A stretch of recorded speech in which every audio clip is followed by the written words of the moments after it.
Hello people, my name is Joseph Usayamo Iguare aka Jojo Namani, and welcome to What's Trending Analysis. We are ready to talk about Nigeria's 7 years freeze on federal tertiary institution. Yes, of course, the decision of the federal government has placed a 7-year ban on creating new federal universities, polytechnics and colleges of education, and they say this is aimed at addressing overcrowding, underutilized and poor-funded institutions across the country. The problem there is to address is too many, too weak. Nigeria have been creating new institutions without adequately funding or staffing them. And we also have the problem of quality versus quantity. More schools haven't translated into better education. Instead, quality has dropped. Have you noticed it? Yes, of course, we are in Nigeria, and some of us have noticed it. Under-enrollment is also another problem. Some federal institutions are struggling to attract enough students, while others are overfilled but lack facility. Infrastructure gap is also there. Lecture halls, laboratories, and even hostels are overstretched. And according to the Minister of Education, talking about Dr. Maruf Olatunji Alausa, Minister of Education, he says the focus should now shift to strengthening existing institutions instead of multiplying them. Do you agree with that?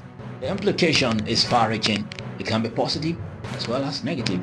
Yes, concentration of resources on improving the infrastructure, staffing, and research capabilities of current school would be a boost to the academic sector. If you ask me, potential for better student to lecture ratio is also going to improve learning environment. Of course, if lecturers and student ratio are balanced, of course, the learning environment will definitely be improved.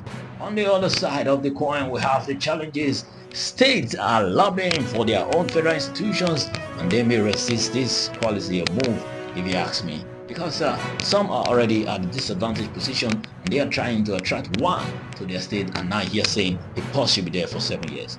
Without proper monitoring, existing problems like corruption, poor funding, and outdated curricula may persist, of course. Students in undeserved region may still feel excluded if access gaps aren't addressed. Now, let's look at the bigger picture. Nigerian higher education sector faces a triple crisis: funding shortages, decline global competitiveness, and graduate unemployment. Some are even saying the graduates our educational system produce are unemployable.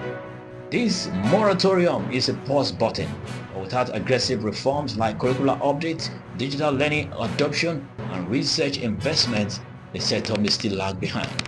Now on to my audience out there. Some region may feel left out, of course, it's true. Old problems like corruption, poor funding may remain, of course it's true. But will government actually fix what is broken? That is the lesser question. And the big question is, do you agree that Nigeria should stop creating new universities and instead fix the ones we already have? Share your thoughts on the comment section. Thank you for staying tuned on to this episode. Don't forget to like, subscribe, and follow my page so that you can get more updates from my page. Thank you very much for staying tuned today. Peace and love.